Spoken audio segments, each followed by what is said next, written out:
Olá, seja muito bem-vindo, seja muito bem-vinda. Estamos começando mais um programa de entrevista da hora. E o programa de hoje a gente vai falar sobre uma habilidade, sobre uma ferramenta, né, que é a inteligência emocional. A gente precisa reconhecê-la, né, e como é que a gente faz para aprimorá-la, como que a gente usa isso dentro do mundo corporativo. E para falar sobre esse assunto, estou recebendo aqui ela que é psicóloga, Kelly Andrade. Muito bem-vinda, doutora, grato pela presença. Eu que agradeço pelo convite, é uma honra poder falar sobre esse assunto. Quanto mais a gente conseguir divulgar e conscientizar as pessoas, mais saudáveis a gente pode ter oportunidade de viver. Bem, sem dúvida nenhuma, o mundo contemporâneo nos traz assim várias situações, tem o condão, né, de nos tirar do sério, seja nas relações familiares, seja nas relações profissionais. Realmente a vida hoje contemporânea, ela traz muito estresse.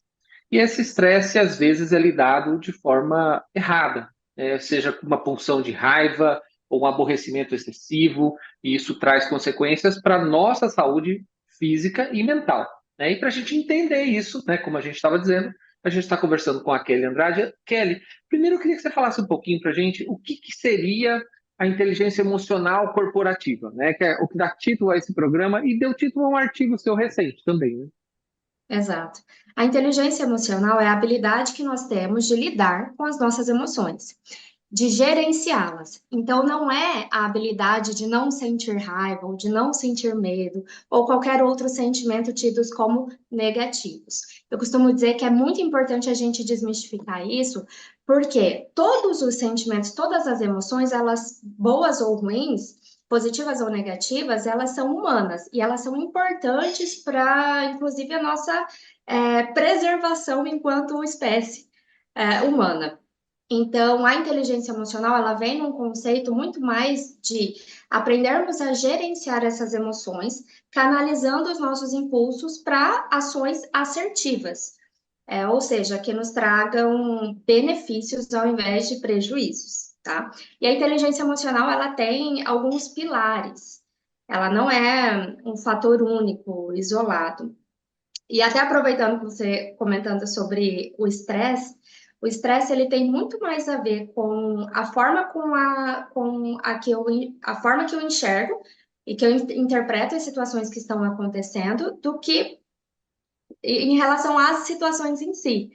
Tá? Então, você já deve ter visto pessoas reagindo de formas completamente diferentes diante de uma mesma situação. E isso acontece porque a percepção é que faz com que ele reaja de forma A ou B. Então, é bem importante aí para a gente até começar a falar do primeiro pilar da inteligência emocional, que é o autoconhecimento, que é realmente a pessoa aprender a mapear quais são as suas características, quais são as suas habilidades, quais são as suas fragilidades, ou seja, o que me formou, o que influenciou a forma como eu enxergo e interpreto as coisas no mundo, né? Isso tem muito a ver com as experiências que a pessoa viveu, tem a ver com o ambiente no qual ela estava ou está inserido, tem a ver também com características genéticas. Então, olhar para essas características de frente mesmo, sabe? Esclarece muita coisa e é o primeiro ponto, é o ponto de partida realmente para que a pessoa possa conseguir gerenciar suas emoções aí na vida. Tá? Quer dizer, isso não é coisa de budista, de oriental, de não, quer dizer, é uma necessidade, né? É uma Conheça-te a ti necessidade. mesmo, né? Conheça-te a ti mesmo, né? Exato. E assim, é curioso, né? Porque a gente vem de uma sociedade de que é muito mais fácil a gente falar sobre características de outras pessoas do que as nossas mesmas. Nós viemos de a gente vive numa cultura ainda. Eu acredito que isso começa a mudar, mas né, a geração que está aqui hoje vem de uma cultura de que não é treinado para olhar para si, não é treinado para reconhecer as suas emoções, para conhecer as suas características. Fomos treinados durante muito tempo para olhar para o outro como o que é certo ou errado, né? E é claro que o externo sempre vai nos ser uma referência também. Mas até trazendo para uma problemática que isso causou, né, na atualidade, a comparação, por exemplo, nas redes sociais. Eu comparo a minha vida com a vida do outro, eu meço a minha vida com a régua que é do outro, e isso me causa sofrimento. Então, a gente vem, de novo, né, de uma treinado para olhar para o outro, enquanto que o autoconhecimento ele vem propor realmente esse olhar para si, de uma forma transparente, de uma forma verdadeira, de uma forma acolhedora. Não se julgando por não ser assim, por não ter aquela característica que se considera ideal, mas olhar para as suas características e para o poder que você tem com essas características, sabe? Fazer as pazes com isso e trazer isso como uma arma pessoal, uma arma positiva, né? Que vai te levar para experiências positivas na vida. Bom, olhando para trás, assim, as relações humanas dentro das corporações, né? Se a gente pensar aí 30 anos, talvez você não tinha nem nascido ainda, mas olhando para Já 30 anos tinha. atrás, olhando para 30 anos mais ou menos, quer dizer, o mundo corporativo mudou muito. Porque a gente, por exemplo, nunca se ouviu falar ou não se ouvia dizer nada sobre, por exemplo, burnout, né? Quer dizer, é o esgotamento total, né? Psicológico, a pessoa não consegue mais trabalhar, ou seja, os afastamentos por questões mentais aumentaram de uns tempos para cá, né? Uhum. Mas se a gente for olhar há 30 anos atrás, o trabalho existia, os problemas existiam, os desafios profissionais já existiam. Então, assim, o que mudou? Será que foram os problemas ou será que foi a forma como as pessoas passaram a enxergar esses desafios? Né? Então, a gente tem, claro, diversas mudanças culturais, diversas mudanças políticas, sociais, econômicas mesmo, que vão influenciar nessa carga de trabalho, né? Enfim. Mas se a gente for olhar de uma forma muito, muito fria, os problemas, os desafios, a carga de trabalho, ela sempre existiu, tá? Mas as pessoas, de repente, passaram por mudanças, passaram por transformações que fazem com que, de repente, possa ter eu vou colocar fragilidade aqui muito entre aspas, tá? Mas é uma fragilidade mesmo no enfrentamento desses desafios. Então, a gente precisa olhar para isso. E aí que vem a necessidade da inteligência emocional, que é, sem dúvidas, uma das competências comportamentais mais benquistas ou bem-vindas ou mais esperadas no ambiente corporativo atualmente, né? Porque é essa capacidade de gerenciar suas emoções, canalizando as suas ações para atitudes assertivas, né? Que vão trazer resultados assertivos. Então, é super importante que a empresa consiga olhar para isso de uma forma positiva no sentido de, bom, qual é a minha responsabilidade nisso aqui? O que uma empresa, por que para a empresa é importante cuidar e promover, de repente, a saúde mental ali no ambiente corporativo, né? A gente vê um número crescente aí no aumento aí dos afastamentos, né, no trabalho por questões emocionais. A gente vê um aumento crescente de dificuldade de relacionamento dentro da empresa. Isso vai impactar na produtividade, vai impactar na comunicação, vai impactar nos resultados da organização como um todo. Isso vai impactar também na marca empregadora da empresa. Então, se eu tenho uma empresa onde o estresse ele é excessivo, onde a comunicação ela é violenta, onde a minha liderança ela não tem uma postura realmente de gestão de pessoas, uma postura de liderança, isso vai influenciar na marca empregadora da empresa, fazendo com que os colaboradores queiram deixar de estar lá, aí que bons profissionais que estão no mercado não tenham tanto interesse em fazer parte desse time. Então, para ter a empresa cuidar disso é muito importante. Aqui em Cuiabá mesmo, a gente tem alguns clientes que felizmente investem nessa questão. Então, as empresas que já estão olhando, por exemplo, para o trabalho de orientação psicológica, que é um trabalho muito pontual que ela é oferecido para o colaborador, de orientação psicológica. Às vezes é um ajuste, um ponto que precisa ser trabalhado, que isso já vai fazer com que ele esteja melhor, com que ele traga melhores resultados para a empresa, que ele esteja mais saudável mesmo, né, dentro da organização.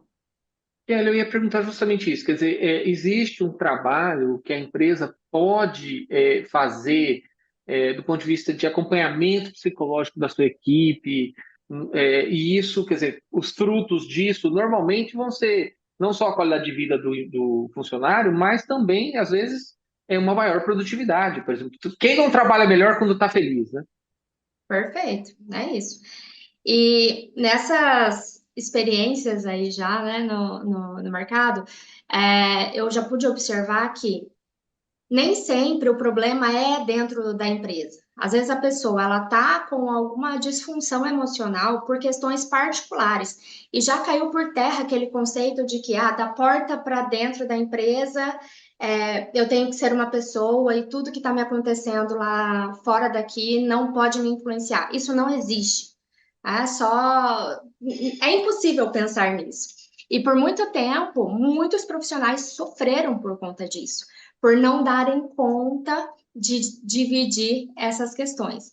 Então, não existe uma pessoa que está enfrentando sérios desafios familiares, por exemplo, se sentir plenamente realizada ou plenamente capaz ali de desenvolver o seu trabalho. E ao contrário também, às vezes realmente é uma questão ali, uma disfunção causada por uma relação interpessoal dentro da organização mesmo. Então, esse cuidado da orientação psicológica, por exemplo, que é uma das ações possíveis de uma empresa, ela super favorece essa clareza, essa capacidade dessa pessoa encontrar uma luz ali, sabe, no fim do túnel. Não é a psicoterapia, é uma orientação psicológica que às vezes aquela pessoa precisa para que ela trilhe um caminho mais saudável a partir de então. E para que, inclusive, ela traga para si a responsabilidade pela sua melhora. Tá? Porque a gente fala assim de muitas ações que as empresas podem ter, como ações de conscientização sobre saúde mental, incentivo à prática de atividade física, uma alimentação saudável, tudo isso favorece a saúde mental do colaborador, as boas relações, enfim, mas existe também a parte que é de responsabilidade do próprio colaborador. Tá? Então, se observar, não negligenciar quando a pessoa ela está sentindo uma desmotivação, ela está se sentindo extremamente estressada, tem alguma tristeza persistente, alguma dificuldade que antes ela não tinha de se concentrar, por exemplo, de apresentar um rendimento legal ali no trabalho, tudo isso a pessoa precisa estar atenta para buscar o seu autocuidado mesmo, né? Então, é importante, essa conscientização da empresa, ela entra, a empresa ter ações de conscientização, ela entra favorecendo também isso, a autorresponsabilidade do colaborador diante da sua saúde mental. Kelly, você falou assim sobre pilares, né, da inteligência emocional. Eu queria que você citasse quais são, né, falasse um pouquinho deles também, para as pessoas Uhum. entenderem melhor sobre o que a gente efetivamente está falando. Certo. Então, o primeiro pilar, como eu comentei anteriormente, é o autoconhecimento. Só a partir disso é que eu vou conseguir aprender a administrar, gerenciar as minhas emoções, que é o segundo pilar, gerenciamento dessas emoções, ou seja, não negar que elas existem e sim olhar para elas trazendo alguma ação positiva a partir daquilo, tá? Um outro pilar é a empatia, ou seja, olhar para o outro considerando as características do outro. A empatia aqui nesse caso não é necessariamente se colocar no lugar do outro, mas entender que esse outro é diferente de mim. E num ambiente corporativo, eu vou ter várias pessoas ao meu redor que são diferentes de mim. E aprender a lidar com essas diferenças é muito importante. A automotivação é um outro pilar, ou seja, eu conseguir identificar o que é que me motiva, quais são as razões pelas quais eu estou fazendo o que eu estou fazendo. Quais são os. Eu digo que a automotivação, ela é o motivo que eu tenho para a ação. Então, eleger, identificar esses motivos é bem importante. E, por fim, as práticas sociais, que é colocar tudo isso em prática. Então, é pegar o autoconhecimento, é o gerenciar as minhas emoções, eu ter consciência das minhas motivações, eu ter a empatia considerando as diferenças dos outros e agir de forma positiva diante das situações que se apresentam na minha vida. Eu colocar em prática, digamos assim, tudo isso. Então, veja que faz todo sentido quando a gente pensa no ambiente corporativo, não é? Que são várias pessoas, umas diferentes das outras, tendo que lidar com desafios semelhantes, mas lidando de formas diferentes. Então, é bem importante realmente olhar para isso com atenção, porque é um grande diferencial competitivo do profissional. Hoje em dia, assim, já faz um tempo que a gente vem estudando isso enquanto escola de administração, né? Comportamento humano, os valores que nós, enquanto seres humanos, damos não só a vamos dizer assim, um reconhecimento financeiro daquilo que a gente está buscando, mas também, falando numa escola behaviorista, né? Comportamental. Ou seja, se eu tenho mais flexibilidade no trabalho, se eu posso sair para buscar meus filhos, se eu posso fazer dias flexíveis em home office, se eu tenho outros benefícios que não só o financeiro, quer dizer, isso também contribui para uma saúde mental. E muitas vezes o empregado ele prefere ganhar menos e trabalhar numa empresa que tem políticas mais interessantes do ponto de vista de comportamental, por exemplo. Né? Uhum, perfeito, faz todo sentido.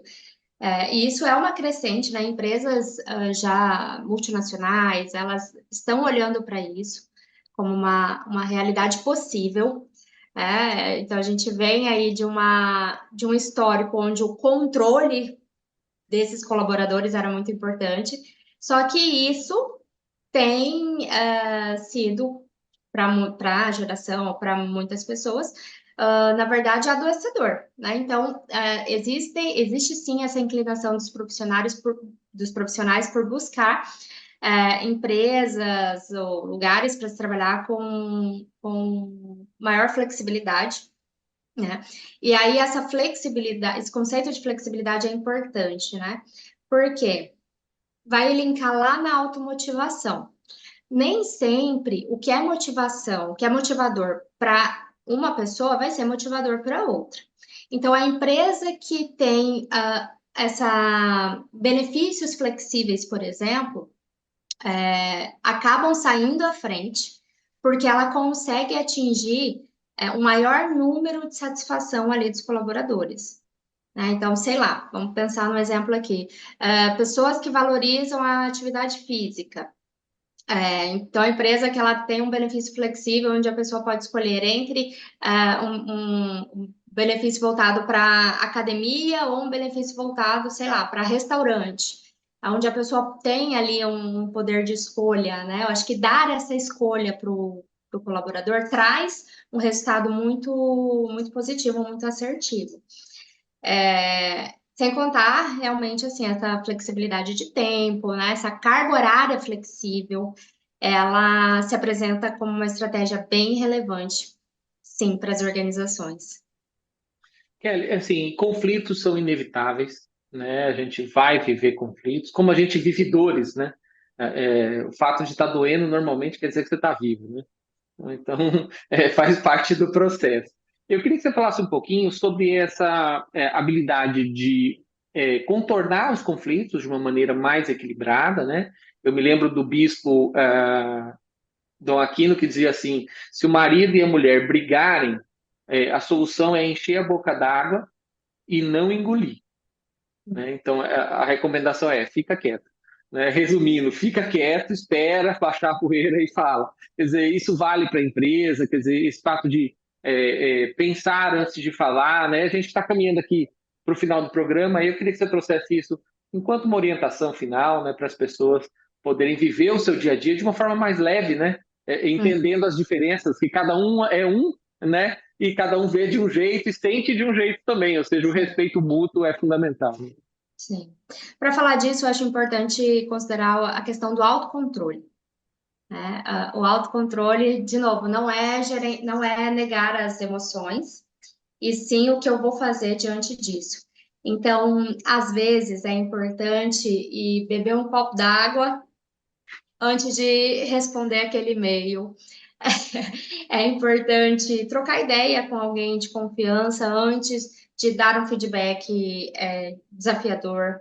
Às vezes é importante o contar até 10. Eu digo que funciona assim, né? É clichê, mas respirar e contar até 10 muitas vezes é importante. Assim, é, é, internalizar a ideia da aceitação de que muitas coisas, muitos desafios realmente vão acontecer e que você está ali para vivê-los, para enfrentá-los e, claro, né? Aqui eu não estou falando de situações abusivas, criminosas, sei lá, né? Mas entendendo que os desafios eles se apresentam e a gente vai, a partir da nossa maturidade, enfrentando, e a cada vez que a gente enfrenta, a gente amadurece um pouco mais, cria ali mais corpo, né? Cria uma casca maior. Então, acho que a minha dica, assim, para finalizar, é não fugir. Não fugir de si mesmo, não fugir dos desafios, não fugir dos outros. É desenvolver a capacidade de enfrentamento. E algo que ajuda muito a desenvolver essa capacidade de enfrentamento é a psicoterapia, por exemplo, né? Onde ali você vai conseguir ter um ambiente controlado para ajudar você a se conhecer, para ajudar você a enfrentar esses desafios ali, tendo alguém pegando na sua mão por um bom tempo, às vezes é importante, e fazendo com que você viva, né? Não fuja da vida. Eu acho que é isso, né? Autocuidado, atenção aos seus resultados, atenção ao que você quer para a sua vida, às suas expectativas de futuro. Não negligenciem isso. É muito adoecedor viver uma vida sem norte, né? Estou indo para qualquer lugar. Então, trazer isso para a autoconsciência e realmente trabalhar em direção ao resultado e à vida que você deseja ter, por mais que você não tenha hoje, mas trabalhar pelo que você deseja ter no futuro, é libertador, é importante e é saudável. Maravilha, doutora, muito obrigado. Realmente é muito importante isso. Como diz aquele personagem do Alice nos Países das Maravilhas, né? Para quem não sabe para onde vai, qualquer lugar serve, né? É isso. Então a gente precisa ter meta, precisa ter propósito, né? E precisa ter persistência, resiliência dentro desse trabalho que é fundamental, passando por esse autoconhecimento. E a psicologia, né? A psicoterapia deveria ser obrigatória, né? Porque realmente faz uma grande diferença na nossa O vida, mundo né? seria melhor. Seria mais fácil, né? Realmente. Que bom, grato. Eu que agradeço Bom, pelo convite mais uma vez, tá? Obrigada. Fico à disposição. tá joia. Grato a você que está em casa, que sabe que a TV Assembleia é uma TV pública, sem fins lucrativos, que a gente faz aqui, é levar informação de qualidade que pode fazer diferença no seu dia a dia. Esse programa você vê às 9h30 da noite, com reprise ao meio-dia, também às 5 da tarde, e no YouTube, youtube.com.br TV Assembleia MT. Se você já está aqui, curta, compartilhe, faça essa informação chegar a mais pessoas para ajudar mais pessoas. Fiquem com Deus e até a próxima.